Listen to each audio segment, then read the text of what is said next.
Japan के शांत पहाड़ों में प्राचीन पाइन वृक्षों और खिले हुए चेरी फूलों के बीच बसा था शोफुकुजी का जैन मठ। यह मठ अपनी शांति और अपने प्रमुख मास्टर रयोकान की बुद्धिमत्ता के लिए जाना जाता था, जिन्होंने अनगिनत भिक्षुओं को उनके ज्ञान के मार्ग पर मार्गदर्शन किया था। एक वसंत की सुबह टेत्सुओ नामक एक युवा भिक्षु शोफुकुजी के द्वार पर पहुंचा। टेत्सुओ एक मेहनती छात्र था जो जैन के तरीकों को सीखने के लिए उत्सुक था, लेकिन वह लगातार मन की बातचीत से परेशान था। चाहे वह कितनी भी कोशिश कर लेता, उसके मन में हमेशा विचार, चिंताएं और विकर्षण दौड़ते रहते थे। आने पर टेत्सुओ का स्वागत मास्टर रयोकेन ने किया, जिन्होंने युवा भिक्षु की चिंतित मुद्रा को देखा। तुम्हें शोफुकुजी किसने लाया युवा साथी? मास्टर ने विनम्रता से पूछा। मास्टर रयोकेन, टेत्सुओ ने झुककर उत्तर दिया, मैं अपने मन को शांत करने की कला सीखने की तलाश में हूँ। मेरे विचार अंतहीन हैं और मैं शांति नहीं पा सकता। कृपया मुझे सिखाएं कि मेरे मन की बकवास को कैसे शांत करूं। मास्टर रयोकेन ने युवा भिक्षु के संघर्ष को समझते हुए सिर हिलाया। आओ टेत्सुओ, चलो बगीचे में चलते हैं। जब वे जीवंत फूलों और हल्के हिलते हुए पेड़ों के बीच चले, मास्टर रयोकान ने अपनी बुद्धिमत्ता साझा करना शुरू किया। टेत्सुओ, मनुष्य का मस्तिष्क बंदर की तरह होता है, हमेशा एक शाखा से दूसरी शाखा पर कूदते रहना। मन को शांत करने के लिए पहले हमें इसकी प्रकृति को समझना होगा। गुरु टेत्सुओ को बगीचे के बीच में एक छोटे से तालाब के पास ले गए। पानी साफ और स्थिर था, ऊपर का नीला आसमान प्रतिबिंबित हो रहा था। इस तालाब के पास बैठो और पानी का अवलोकन करो, मास्टर रयोकोन ने निर्देश दिया। ध्यान दें कि यह इसके चारों ओर सब कुछ प्रतिबिंबित करता है। जब पानी स्थिर होता है तो प्रतिबिंब स्पष्ट होते हैं, लेकिन अगर आप पानी को परेशान करते हैं तो प्रतिबिंब विकृत हो जाते हैं। टेत्सुओ तालाब के पास बैठा और स्थिर पानी को देखता रहा। उसने महसूस किया कि उसका मन तालाब की तरह है और उसके विचार वे विकृतियां हैं जो उसकी आंतरिक शांति को विक्षुब्ध करती हैं। मास्टर, मैं अपनी मन को इस तालाब की तरह स्थिर कैसे रख सकता हूँ? टेत्सुओ ने पूछा। मास्टर रयोकान मुस्कुराए। मन को स्थिर करने के लिए तुम्हें जागरूकता और ध्यान का अभ्यास करना होगा, लेकिन याद रखो टेत्सुओ, स्थिरता विचारों की अनुपस्थिति नहीं है, बल्कि उन्हें बिना जुड़ाव के आने और जाने देने की क्षमता है। अगले कुछ हफ्तों में टेत्सुओ ने ध्यान अभ्यास में खुद को समर्पित कर दिया। उन्होंने मास्टर रयोकन के मार्गदर्शन का पालन किया, अपनी सांस पर ध्यान केंद्रित किया और अपने विचारों को बिना निर्णय के अवलोकन किया। अपने प्रयासों के बावजूद वह अक्सर अपने मन की बकबक के भंवर में फंसा हुआ पाता था। एक शाम निराश और पराजित महसूस करते हुए टेत्सुओ मास्टर रयोकोन के पास गया। मास्टर, चाहे मैं कितना भी ध्यान लगाऊं, मेरा मन शोरगुल करता रहता है। मुझे ऐसा लगता है कि मैं असफल हो रहा हूं। मास्टर रयोकीन ने टेत्सुओ के कंधे पर आश्वस्ति भरा हाथ रखा। धैर्य रखो नौजवान, मन को शांत करना एक रात में नहीं होता। मैं तुम्हें एक कहानी सुनाता हूँ। मठ से ज्यादा दूर नहीं एक छोटे से गांव में एक प्रसिद्ध सुलेखक हाकुइन नामक व्यक्ति रहता था। हाकुइन अपनी सुंदर और जटिल सुलेख के लिए जाना जाता था, जो उसके ब्रश के प्रत्येक स्ट्रोक के साथ जैन का सार व्यक्त करता था।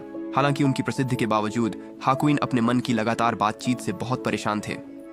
एक दिन सांत्वना की तलाश में हाकुइन एक जैन मास्टर के पास गए, जिनका नाम गेंशो था, जो एक पहाड़ की चोटी पर एक एकांत आश्रम में रहते थे। हाकुइन ने खड्डीधी पगडंडी पर चढ़ाई की, अपने मन को शांत करने का तरीका खोजने के लिए दृढ़ संकल्पित। मठ तक पहुंचने पर हाकुइन ने गुरु जेनशो को एक बड्ढे प्राचीन पेड्डीर के नीचे ध्यान करते हुए पाया। गहरी नतमस्तक होकर हाकुइन ने अपनी परेशानियां साझा की। आचार्य, मेरा मन लगातार विचारों से भरा रहता है। चाहे मैं कितनी भी कोशिश करूं, मुझे शांति नहीं मिलती। कृपया मेरी सहायता करें। आचार्य गेंशो ने अपनी आंखें खोलीं और शांतिपूर्वक हाकुइन की ओर देखा। मन का शोर एक शोरगुल से भरी नदी की तरह है, उन्होंने कहा। जितना अधिक आप इसके खिलाफ लड़ते हैं, यह उतना ही जोर से हो जाता है। इसके बजाय इसके साथ बहना सीखें। हाकुइन ने उलझन में पूछा, मैं अपने मन के शोर के साथ कैसे बह सकता हूँ? मास्टर गेंशो ने हाकुइन को चाय का एक कप दिया। पीने से पहले चाय की पत्तियों को देखो, उन्होंने निर्देश दिया। देखो कैसे वे पानी में तैरती हैं और बैठती हैं। तुम्हारे विचार भी इन चाय की पत्तियों की तरह हैं। उन्हें स्वाभाविक रूप से तैरने और बैठने दो। हाकुइन ने चाय की पत्तियों को देखा और इस रूपक को समझा। अगले कुछ महीनों में उसने ध्यान का अभ्यास किया, अपने विचारों को बिना विरोध के आने और जाने दिया। धीरे धीरे उसने पाया कि उसके मन की बकबक कम होने लगी और उसके स्थान पर एक आंतरिक शांति और स्पष्टता आ गई। जब मास्टर रयोकन ने कहानी खत्म की, टेत्सुओ के ऊपर एक शांति की भावना छा गई। मास्टर रयोकान ने कहा, अपने अभ्यास को धैर्य और अपने लिए करुणा के साथ जारी रखें। समय के साथ आपको वह स्थिरता मिलेगी जिसकी आप तलाश कर रहे हैं।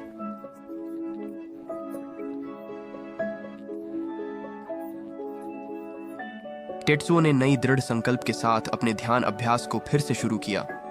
उसने अपनी सांस पर ध्यान केंद्रित किया, अपनी विचारों को आसमान में बादलों की तरह बहने देने दिया। जब भी उसका मन भटकता, वह धीरे से अपना ध्यान वापस वर्तमान क्षण पर लाता। दिन सप्ताह में बदल गए और सप्ताह महीने में। तेत्सुओ ने अपने भीतर एक सूक्ष्म परिवर्तन महसूस किया। वह जो मन की बातें उसे परेशान करती थीं, उनका प्रभाव कम होने लगा। उसे ठहराव और स्पष्टता के क्षण मिलने लगे, जहां उसका मन बगीचे के तालाब की तरह शांत था। एक ताजगी भरी शरद ऋतु की सुबह, जब पत्तियां लाल और सुनहरे रंग में बदल रही थीं, तेत्सुओ तालाब के पास बैठकर ध्यान कर रहा था। उसने पत्तों की हल्की सरसराहट और पक्षियों की दूर से आती चहचहाहट सुनी, लेकिन उसका मन शांति में था। पहली बार उसने सच्चे आंतरिक शांति का अनुभव किया। मास्टर रयोकेन पास आए और उसके बगल में बैठ गए।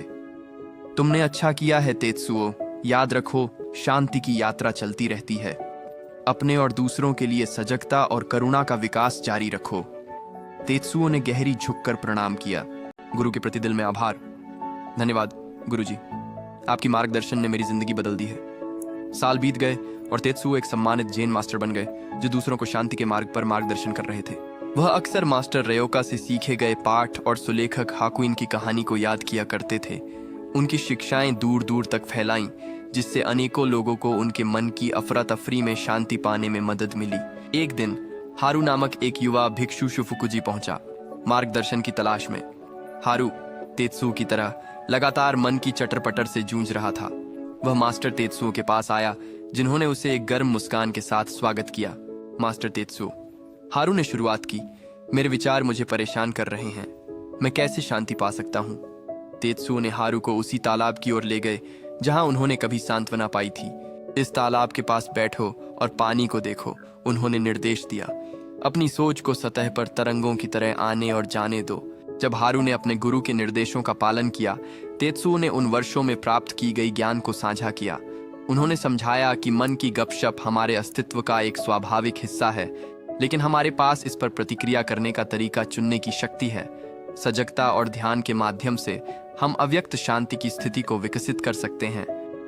हारू ने ध्यान से सुना, अपने गुरु के शब्दों में आशा खोजते हुए। धैर्य और दृढ़ता के साथ उन्होंने स्थिरता की ओर अपनी यात्रा शुरू की, ठीक वैसे ही जैसे वर्षों पहले तेत्सुओ ने की थी। कहानी का नैतिक। मन की बकवास एक शोरगुल वाली नदी की तरह है, जो लगातार विचारों और विचलनों के साथ बहती रहती है। शांति पाने के लिए हमें इसके साथ चलना सीखना चाहिए, ताकि हमारे विचार आएं और जाएं बिना ताने से। ध्यान और साधना के माध्यम से हम आंतरिक शांति और स्पष्टता की स्थिति को विकसित कर सकते हैं। याद रखें, स्थिरता की यात्रा चलती रहती है और धैर्य और करुणा के साथ हम अपने मन को बदल सकते हैं और सच्ची शांति पा सकते हैं। हमारी तेज रफ्तार दुनिया में अपने विचारों के लगातार शोर से उबरना आसान है, हालांकि मन की सजगता का अभ्यास करके और हमारे मन के प्राकृतिक प्रवाह को अपनाकर हम अपने आप और हमारे आसपास की दुनिया की गहरी समझ प्राप्त कर सकते हैं। आंतरिक शांति विचारों की अनुपस्थिति नहीं है, बल्कि उन्हें शांति और गरिमा के साथ नेविगेट करने की क्षमता है। देखने के लिए धन्यवाद। यदि आपको यह कहानी प्रेरणादायक और मददगार लगी तो कृपया इस वीडियो को लाइक करें। इसे अपने दोस्तों और परिवार के साथ साझा करें जो इन शिक्षाओं से लाभ उठा सकते हैं। नीचे अपनी सोच या कोई व्यक्तिगत अनुभव साझा करने के लिए टिप्पणी करना न भूलें। और सबसे महत्वपूर्ण, हमारे चैनल को सब्सक्राइब करें जीवन बदलने वाली कहानियों और प्रेरणादायक सामग्री के लिए। अपडेट कभी न चूकें, इसके लिए बेल आइकन दबाएं। आपके समर्थन के लिए धन्यवाद और अगले वीडियो में मिलते हैं।